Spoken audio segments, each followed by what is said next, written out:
Good morning, students of 12th class. Today, our second lecture on the refining. In our first lecture, we study about the refining process, distillation.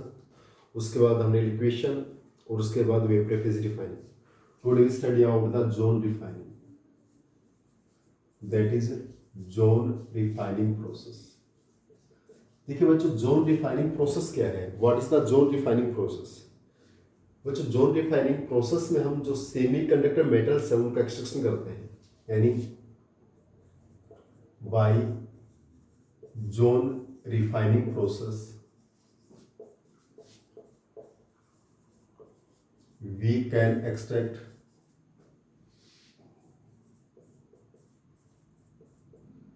Semiconductor metals.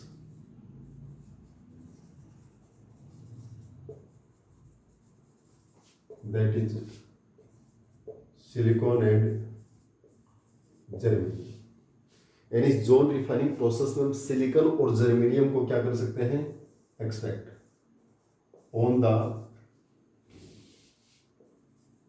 Basis of their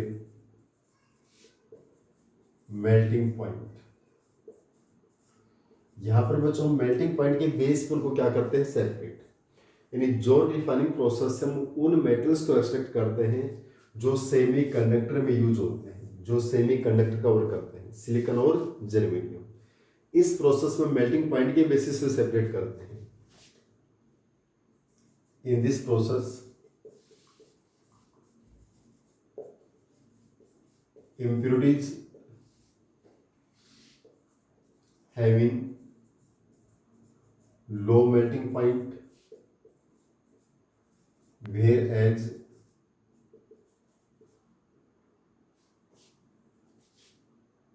silicon and germanium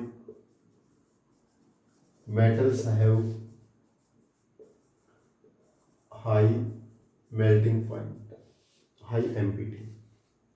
दोबारा ध्यान से देखिए बच्चों, जो zone refining process है इसमें हम semi conductor metals को एक्सट्रैक्ट करते हैं, जैसे सिलिकॉन और जर्मेनियम. इस प्रोसेस के अंदर हम मेल्टिंग पॉइंट के बेसिस पे सेपरेट करते हैं on the behalf of melting point. In this process impurities having the low melting point and silicon and germanium जो मेटल्स है उनका मेल्टिंग पॉइंट क्या होता है? हाई होता है. देखिए बच्चों, हमारे पास ये एक इम्प्योर सिलिकॉन या जर्मेनियम रोड है हमारे पास. ये क्या है?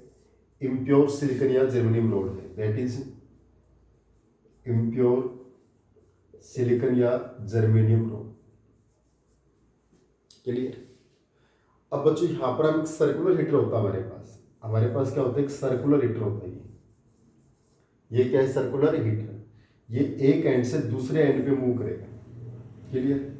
और ये जो कंप्लीट प्रोसेस है बच्चों, ये हमारे पास इनर्ट एटमॉस्फेयर में होती है. यहाँ पर किसकी प्रेजेंस होती है? Inert atmosphere. यानी CO प्रेजेंट होता है, इनर्ट एटमॉस्फेयर होता है. क्लियर? ये प्रोसेस इनर्ट एटमॉस्फेयर में इसलिए होती है अगर यहाँ ऑक्सीजन की प्रेजेंस होती है तो दिस मेटल्स कैन ऑक्सीडाइज. तो ये मेटल्स हमें क्या हो जाते हैं? ये मेटल्स क्या हो जाते हैं? ऑक्सीडाइज.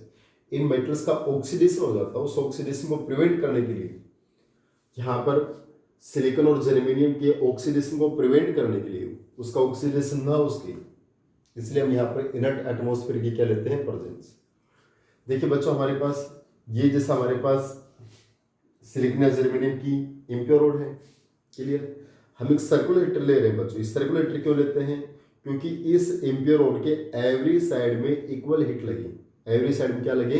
Equal heat. अब हम क्या करते हैं बच्चों? देखिए, जितनी भी हमारे पास, अब हम इस हीटर को, इस जो हमारे पास ये इम्प्योर रोड है इसके एक एंड सेंटर करेंगे और इस एंड से हम क्या कर देंगे? आउट. क्लियर? इस एंड सेंटर करेंगे और इस एंड से क्या करेंगे? आउट. अब मेल्टिंग पॉइंट किसका कम है? इम्प्योरिटीज का कम है.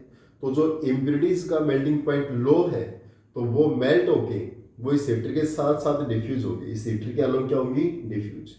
तो हमारा जो हीटर है, सर्कुलर हीटर है, वो इस एंड से इंटर हो रहा है, इस एंड से क्या हो रहा है? आउट हो रहा है. तो अगेन और अगर हमारा हीटर ऐसे जाएगा तो इम्प्योरिटीज मेल्ट होके हीटर के अलोंग डिफ्यूज हो जाती है, हीटर के अलोंग चलती है वो. क्लियर? तो जैसे हीटर हमारे इस एंड से इंटर होकर यहाँ से आउट होगा. ध्यान से देखिए बच्चों, एक बार मैं क्या बता रहा हूँ कि ये हमारे पास इम्प्योर सिलिकॉन और जर्मेनियम की रोड है. हम सर्कुलर हीटर इसलिए लेते हैं ताकि इस इलेक्ट्रोड के एवरी साइड में इक्वल हीट लगे. क्लियर। एवरी साइड से इम्प्योरिटीज मेल्ट हो, क्योंकि यहाँ पर melting point of impurities is low and metal will be high. तो बच्चों हमारे पास हम इस हीटर को इस साइड से इंटर कर रहे हैं, इस साइड से आउट कर रहे हैं, अगेन और अगेन ऐसे करेंगे। तो इम्प्योरिटीज का मेल्टिंग पॉइंट लो है, वो डिफ्यूज होकर हीटर के अलोंग चलते हैं, डिफ्यूज होकर क्या करेंगे, हीटर के अलोंग चलेंगे। तो सारी इम्प्योरिटीज हमारी इस साइड पे कलेक्ट होगी। अब इस साइड को हमने क्या कर दिया, डिस्कार्ड कर दिया। और जैसे इस साइड को डिस्कार्ड करेंगे इम्प्योरिटीज क्या हो गया, आउट। हमें क्या मिलेगी, प्योर सिलिकॉन या जर्मेनियम इलेक्ट्रोड। तो बच्चों हीटर इस साइड से इंटर होकर इस साइड से आउट हो जाएगा, इस साइड से इंटर होकर इस साइड पे आउट हो जाएगा। तो इम्प्योरिटीज है ना हीटर के अलोंग चलती है और लास्ट में साइड पे क्या होगी, आपकी कलेक्ट होगी। क्लियर। और लास्ट में साइड को हम क्या कर देते हैं, डिस्कार्ड। यहाँ से हमने क्या कर दिया, डिस्कार्ड मीन्स ब्रेक कर दिया। तो हमारे पास ये क्या हो गई, प्योर, और ये क्या हो गई, इम्प्योरिटीज क्या हो गई आपके पास, आउट। क्लियर। तो इसको हम आगे कैसे लिखेंगे बच्चों, इन this process we have an impure silicon या germanium rod and a circular heater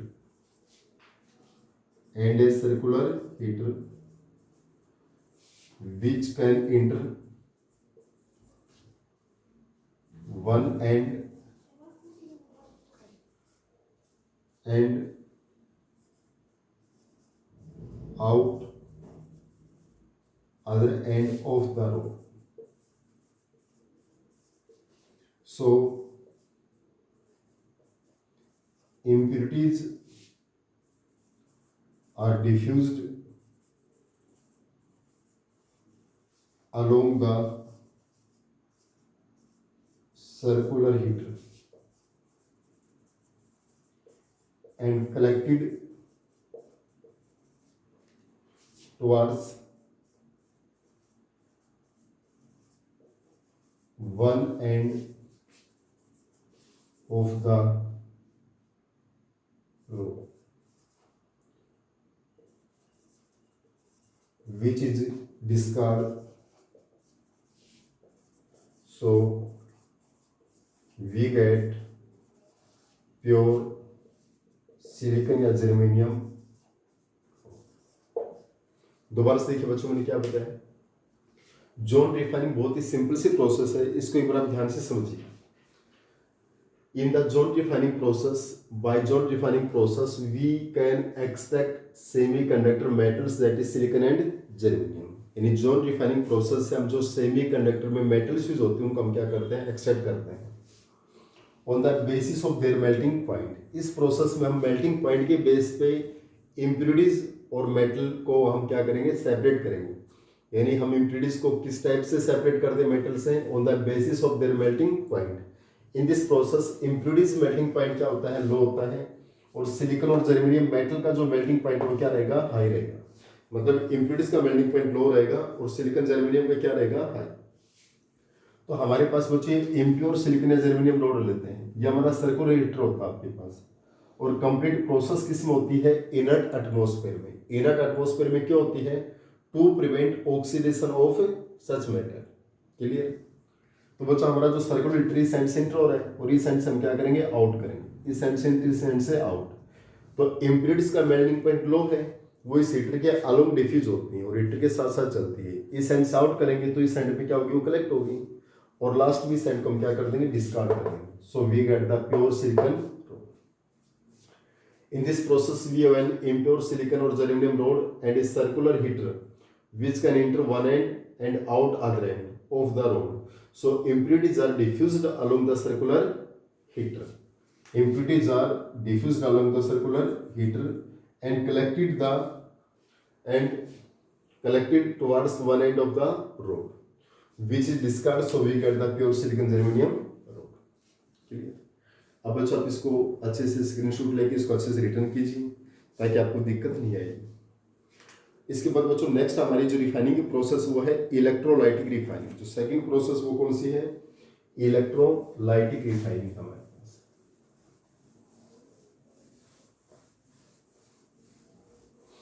बच्चों हमारे पास रिफाइनिंग की जो रिफाइनिंग प्रोसेस है, इसके जस्ट बाद हमारी इलेक्ट्रोलाइटिक रिफाइनिंग है। हालांकि बच्चों इलेक्ट्रोलाइटिक रिफाइनिंग को हम ऑलरेडी पहले स्टडी कर चुके हैं इलेक्ट्रोकेमिस्ट्री के अंदर ड्यूरिंग इलेक्ट्रोलाइसिस। तो नेक्स्ट हमारे पास क्या है, इलेक्ट्रोलाइटिक रिफाइनिंग। बच्चों इलेक्ट्रोलाइटिक रिफाइनिंग क्या होता है, by electrolytic refining we can extract such metals that is magnesium, aluminum, zinc, silver, gold, platinum etc. Electrolytic refining से हम इन प्रोसेस को क्या करते हैं, एक्सट्रैक्ट करते हैं बच्चों। Clear? In this process,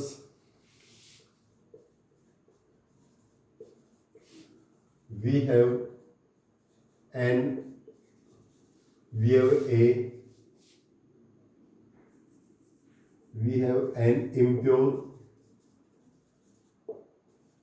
impure rod of such metal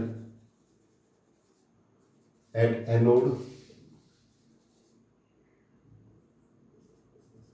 and same metal pure rod at cathode and set up an electrolytic cell। देखिए बच्चों हमारे पास इसमें क्या होता है, जैसे मान लीजिए कि हम बच्चे यहाँ पर सिल्वर का गोल्ड का कर रहे हैं, हम किसी भी मेटल कर रहे हैं, मैग्नीशियम का एक्सट्रैक्शन करते हैं, कॉपर का करते हैं बच्चों, हम कॉपर का एक्सट्रैक्शन करते हैं, मैग्नीशियम का करते हैं।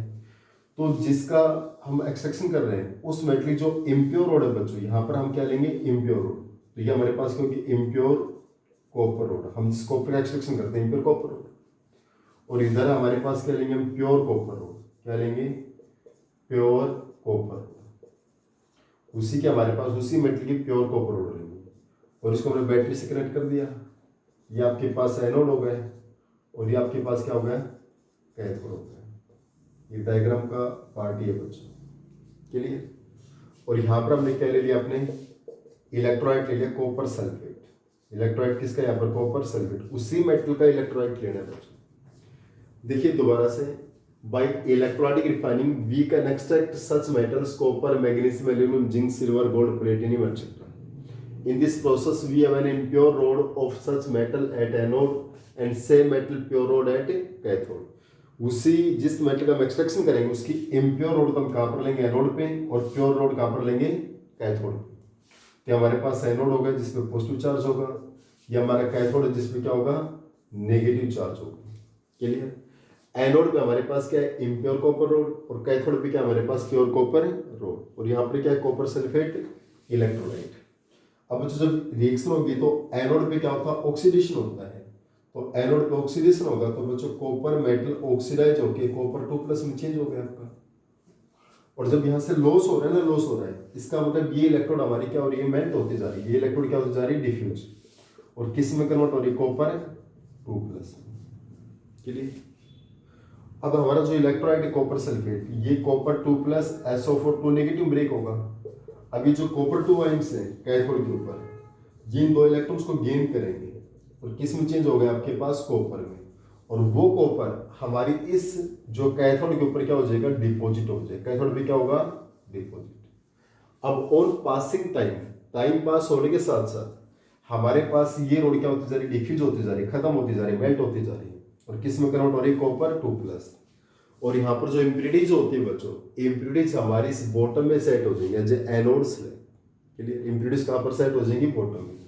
और जो प्योर कॉपर रोड है वो हमारे पास इस इलेक्ट्रोड पे क्या होता जाएगा, कोएगुलेट होता जाएगा। इसका मतलब एनोड आपकी टाइम के साथ क्या होगी, डिक्रीज होती जा रही है, हमारे पास फिनिश होती जा रही है, मेल्ट होती जा रही है, और ये रोड क्या होती जा रही है, थिक।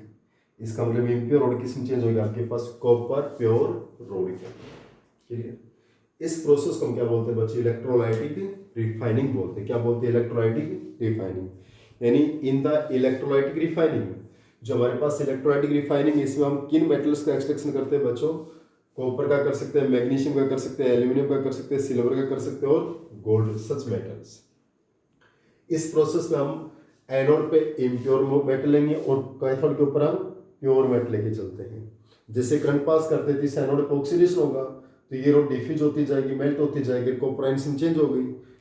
और यहाँ पर हमारे पास कैथोड पे रिडक्शन होगा तो कॉपर आयंस किस्म चेंज हो गए कॉपर में, वो इसके ऊपर क्या होते जाएंगे? कोगुलेट होते जाएंगे। तो हमारी एनोड फिनिश होती जाएगी और ये क्या होती जाएगी? थिक। तो impure road convert into the pure copper road. Clear?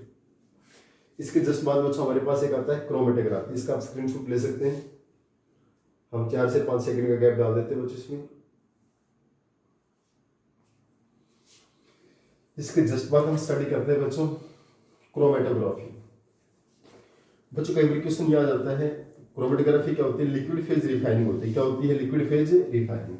इसलिए कई बार क्वेश्चन आ जाता है which is known as the liquid phase refining. Liquid phase refining के नाम से कौन सी प्रोसेस नोन है? Which process is known as the liquid phase refining. तो बच्चों लिक्विड फेज रिफाइनिंग से कौन सी प्रोसेस नोन है हमारे पास? That is chromatography. क्लियर? तो नेक्स्ट हमारे पास आता है क्रोमेटोग्राफी। क्रोमेटोग्राफी क्या होता है? It is liquid phase refining. जो क्रोमेटोग्राफी है उसको हम क्या बोलते हैं? Liquid phase refining. यानी हमारी जो क्रोमेटोग्राफी प्रोसेस है वो क्या होती है? लिक्विड फेज रिफाइनिंग प्रोसेस होती है। क्या होती है? लिक्विड फेज रिफाइनिंग प्रोसेस होती है। क्लियर? यानी chromatography is known as the liquid phase refining process. Okay. अब बच्चों इसमें क्या होता है इसको ध्यान से समझिएगा। इसमें हमारे पास ब्यूरेट टाइप है,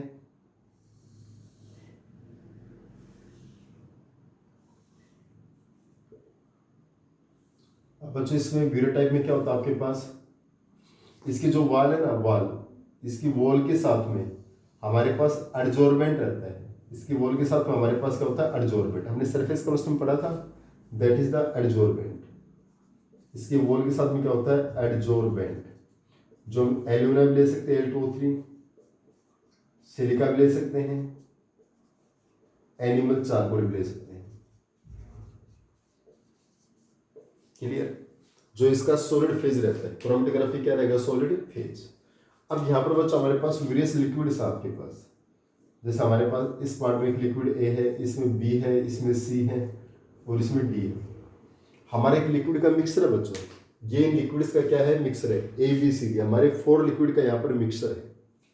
क्लियर? अब बच्चों क्रोमेटोग्राफी क्या होती है? ये लिक्विड फेज रिफाइनिंग है और इसमें क्या होता है? We can separate a mixture of liquid, we can separate a mixture of liquid to their different extent of adsorption. यानी it may be states as we can separate a mixture of liquid, we can separate a mixture of liquid to their different extent of adsorption is known as chromatography. Chromatography क्या बताया अभी मैंने? We can separate a mixture of liquid, we can separate a mixture of liquid. हम एक liquid के mixer को separate कर रहे हैं to their different extent of adsorption, उनके एडजॉर्प्शन की पावर के बेसिस पे। क्लियर? जैसे बच्चों को मैं जनरल एग्जांपल देता हूँ। हमारे पास 4 स्टूडेंट हैं, अगर उनको हम हैंगिंग करवाते हैं बच्चों, तो हर बच्चे की हैंगिंग होने की कैपेसिटी क्या है? डिफरेंट है। कोई तो आप एक स्टूडेंट हमारे पास 2 मिनट तक हैंग हो सकता है, एक स्टूडेंट आपके पास 1.5 मिनट तक, एक स्टूडेंट आपके पास 1 मिनट तक। मीन्स हर बच्चे की जो कैपेसिटी डिफरेंट है। उसी टाइप से जो हमारे डिफरेंट लिक्विड है उनकी जो एडजॉर्प्शन कैपेसिटी बच्चों एडजॉर्बेंट के साथ, जो एडजॉर्प्शन कैपेसिटी वो भी क्या है? डिफरेंट है। ABCD हमारे पास 4 लिक्विड का मिक्सर है जिस लिक्विड की एडजॉर्प्शन कैपेसिटी सबसे कम है, सबसे कम, वो लिक्विड सबसे पहले आउट होगा। जिसकी एडजॉर्प्शन कैपेसिटी ज़्यादा है, जिस लिक्विड की एडजॉर्प्शन कैपेसिटी क्या है, हाई है, वो लिक्विड इतना ही क्या होगा, यहाँ से लेट आउट होगा। क्लियर? यानी जिस लिक्विड की एडजॉर्प्शन कैपेसिटी कम है वो लिक्विड यहाँ से पहले आउट होगा, और जिसकी एडजॉर्प्शन कैपेसिटी ज़्यादा है वो लिक्विड इतना ही लेट आउट होगा। क्लियर? यानी हम उनके एडजॉर्प्शन पावर के बेसिस पे, किसके बेसिस पे, एडजॉर्प्शन पावर के बेसिस पे हम लिक्विड के मिक्सर को हम क्या करते हैं, सेपरेट करते हैं। यानी in this process we can separate a mixture of a liquid, यानी in this process we can separate a mixture of a liquid to their different extent of adsorption. हम उनके डिफरेंट एक्सटेंट ऑफ एडजॉर्प्शन के basis पे क्या करते हैं, separate करते हैं। इसको हम क्या बोलते हैं, क्रोमेटोग्राफी। क्रोमेटोग्राफी में बच्चों 2 फेज होते हैं, एक होता है मोबाइल फेज और एक होता है सॉलिड फेज, या इसको बोलते हैं स्टेशनरी फेज। स्टेशनरी, एक मोबाइल फेज और एक stationary phase. One is the mobile phase, one is the stationary phase. Mobile का मतलब जो फेज मूवेबल है उसको मोबाइल बोलते हैं, स्टेशनरी का मतलब जो फिक्स होता है उसको हम स्टेशनरी फेज बोलते हैं। क्लियर? तो हमारे पास जो फर्स्ट हमारे पास है मोबाइल फेज। मोबाइल फेज क्या होता है, जो इस क्रोमेटोग्राफी में जो फेज मूवेबल होता है, जो मूव करता है, जो फेज मूवेबल है, जो मूव करता है, वो क्या होता है, मोबाइल फेज। जैसे हमारे पास ABCD 4 लिक्विड्स है, ये हमारे जितने भी लिक्विड्स हैं, और जो लिक्विड मूवेबल है बच्चों, जो लिक्विड मूव करता है उसको हम क्या बोलते हैं, मोबाइल फेज बोलते हैं। यानी जो हमारा मिक्सर ऑफ लिक्विड है, जो लिक्विड हमारा मूवेबल है बच्चों, और मिक्सर ऑफ लिक्विड क्या हमारा मूवेबल है, it is the mobile phase. यानी इन chromatography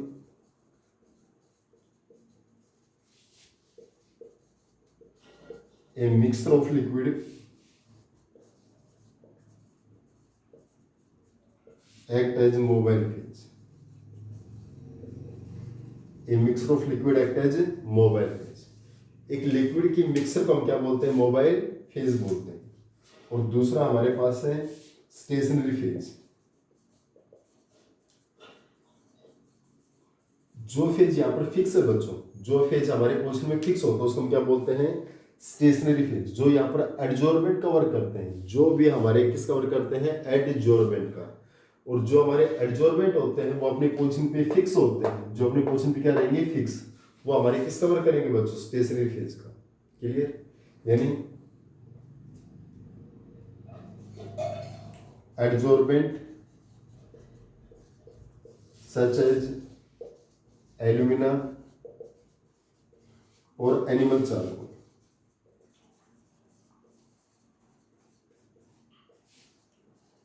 act as solid phase. ये हमारे सॉलिड फेज या स्टेशनरी फेज का वर्क करते हैं। किसका वर्क करते हैं, सॉलिड फेज या स्टेशनरी फेज का वर्क करते हैं। It is the chromatography. यानी क्रोमेटोग्राफी क्या है बच्चों, हमारे पास लिक्विड फेज रिफाइनिंग। क्रोमेटोग्राफी हमारे पास एक लिक्विड फेज रिफाइनिंग प्रोसेस है। कौन सी प्रोसेस है, liquid phase refining. We can separate a mixture of a liquid. इस प्रोसेस में हम एक मिक्सर ऑफ लिक्विड को क्या करते हैं, सेपरेट करते हैं to the different extent of adsorption के बेसिस। इसमें 2 फेज है, मोबाइल फेज और स्टेशनरी फेज। जो लिक्विड का मिक्सर जो मूवेबल है वो मोबाइल फेज, और जो एडजॉर्बेंट जो हमारा फिक्स होता है that is the stationary phase of the liquid. Clear बच्चों? ये हमारे पास रिफाइनिंग का टॉपिक था जो हमने कंप्लीट कर लिया। इसके बाद बच्चों कुछ छोटे है नॉर्मल सी डेफिनेशन वो रिकवर करता हूँ पहले, उसके बाद हम इसके एनसीईआरटी प्रॉब्लम्स को डिस्कस करते हैं। बच्चों ज़्यादा बड़ी यूनिट नहीं थी, इसके हम 4 या 5 लेक्चर ऑलरेडी डिलीवर कर चुके हैं बच्चों। यह हमारा 5th लेक्चर है इसमें।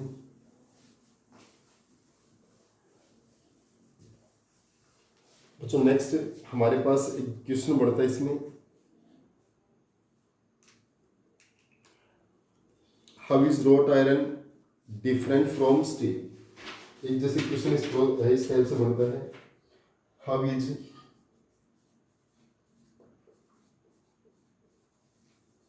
wrought iron different from steel। यहाँ पे कह रहा है बच्चों रोट आयरन है वो स्टील से क्यों डिफरेंट है। बच्चों रोट आयरन और स्टील का जो मेन डिफरेंस है वो कार्बन की प्रेजेंस के ऊपर डिपेंड करता है। किस पे डिपेंड करता है? Presence of a carbon. यानी main difference in between wrought iron and steel due to presence of carbon contents। किसकी प्रेजेंस के कारण? कार्बन की प्रेजेंस के कारण। बच्चों आपको पता है स्टील के अंदर कार्बन की अमाउंट लेस है as compare to the wrought iron, as compared to the wrought iron। जिससे wrought iron has purest form of iron।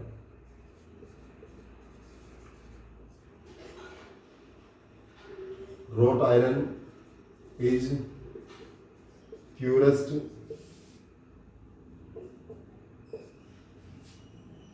form of iron। wrought iron हमारे पास purest form of iron। it contain carbon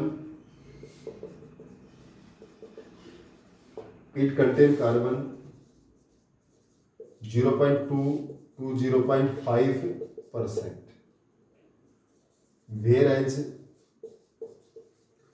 steel contain the carbon 0.05 to 1.5%। Clear? इसका मतलब बच्चों हमारे पास जो road iron और steel में जो मेन डिफरेंस है बच्चों हमारे किस पे डिपेंड करता है? अमाउंट ऑफ कार्बन, उनमें अंदर कार्बन की प्रेजेंस की, किस में कार्बन की प्रेजेंस कितनी उसके ऊपर डिपेंड करता है। और जो रोट आयरन है बच्चों वो आयरन की हमारी प्योरेस्ट फॉर्म है। आयरन की क्या है? प्योरेस्ट फॉर्म है जिसमें 0.2 से 0.5% कार्बन है। जबकि स्टील में कार्बन की अमाउंट कितनी है? 0.05 से 1.5% है। 0.5 से 1.5। क्लियर? बच्चों इसके बाद हमारे थर्माइट प्रोसेस का है, उसको ध्यान से देखिए एक बार। हमारे क्वेश्चन आता है what is the thermite process. बहुत अच्छा क्वेश्चन है बच्चों, अच्छी प्रोसेस, इसको अच्छे से याद भी करना है। तो हमारे पास क्वेश्चन है एक, what is principal of thermite process. What is principle of thermite process। what is principle of thermite process? name to such metals, name to such metals which can extracted by this process। जो इस process हम क्या कर सकते हैं? Extract कर सकते हैं।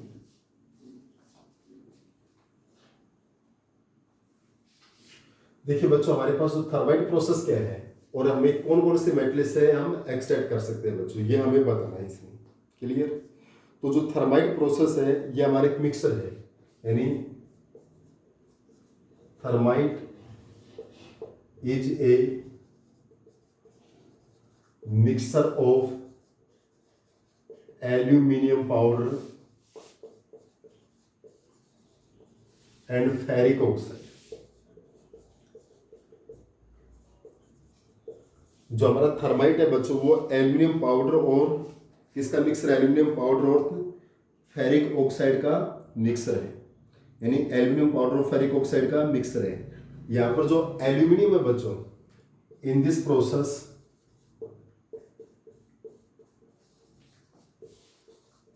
aluminium can reduce ferric oxide into iron and self oxidized into alumina। देखिए बच्चों इस प्रोसेस में हमने क्या बताया, जो थर्माइट प्रोसेस है, थर्माइट प्रोसेस किसका मिक्सर है? एल्यूमिनियम पाउडर और फेरिक ऑक्साइड का मिक्सर है, यानी ये एल्यूमिनियम पाउडर और ये फेरिक ऑक्साइड Fe2O3 का मिक्सर है। इन दोनों का मिक्सर ही हमारा क्या है, थर्माइट। यानी थर्माइट, इन दोनों के मिक्सर को हम क्या बोलते हैं, थर्माइट बोलते हैं। क्या बोलते हैं, थर्माइट। जो थर्माइट और किसका मिक्सर है बच्चों, thermite is a mixture of aluminium powder and ferric oxide. जो थर्माइट और किसका मिक्सर है, एल्यूमिनियम पाउडर और फेरिक ऑक्साइड का क्या है, मिक्सर है। यानी thermite is a mixture of aluminium powder and ferric oxide. Aluminium powder और फेरिक ऑक्साइड का क्या है, मिक्सर है। इन this process aluminium can reduce, aluminium जो है वो क्या करता है, रिड्यूस करता है फेरिक ऑक्साइड इनटू आयरन।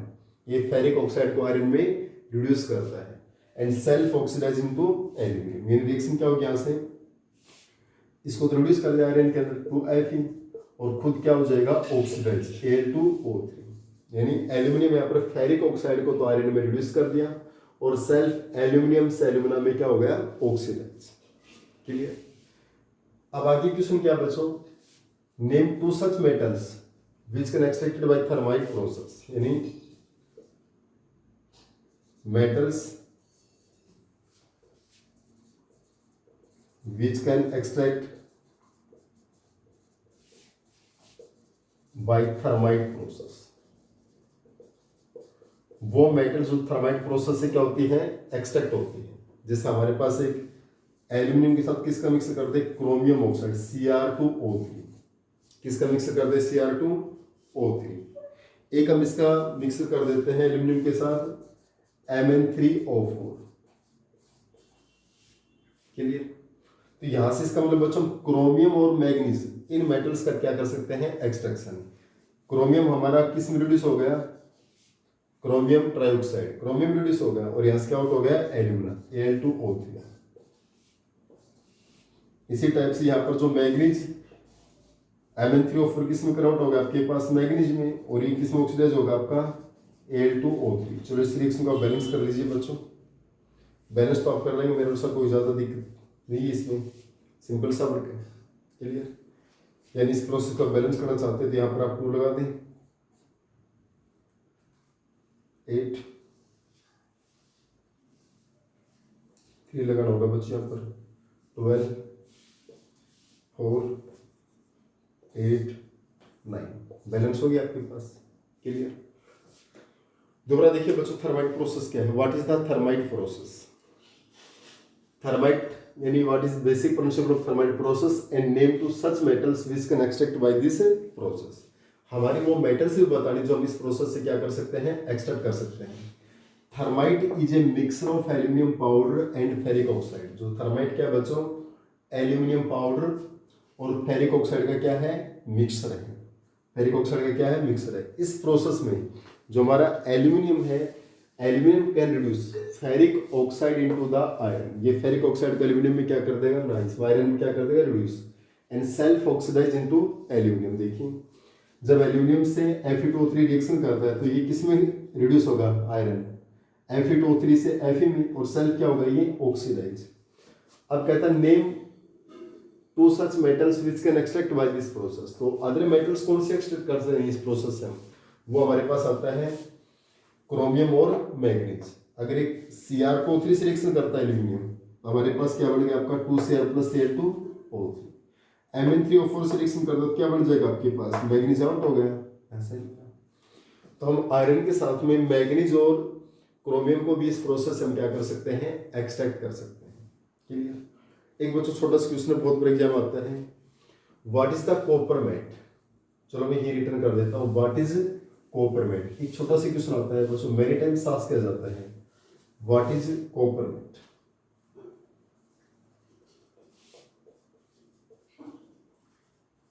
हालांकि हमारा एक लेक्चर का काम और बच गया बच्चों, कुछ एनसीईआरटी क्वेश्चन और सम क्वेश्चन हम और डिस्कस करना है। कॉपरमेट क्या होता है बच्चों, देखिए copper matte is the mixture of Cu2S + FeS। ये Cu2S और FeS का क्या होता है, मिक्सचर होता है। यानी कॉपरमेट क्या होता है, it is the mixture of Cu2S and FeS। बच्चों नेक्स्ट जो हमारा लेक्चर होगा उसमें हम तो सबसे मेन टॉपिक तो होल हराल्ड प्रोसेस है। एक हमारे पास role of graphite, metallurgy of aluminium, और एक रोल ऑफ क्रायोलाइट है बच्चों। Role of cryolite, role of graphite, बहुत इंपॉर्टेंट टॉपिक उसके अंदर बच्चों। एक हमारे पास न्यूमेरिकल आएगा आपके क्रोमियम ट्राइऑक्साइड विद एल्यूमिनियम के साथ रिएक्शन का। मतलब काफ़ी एनसीईआरटी के इंपॉर्टेंट क्वेश्चन जो हम इससे नेक्स्ट उसमें डिस्कस करते हैं बच्चों।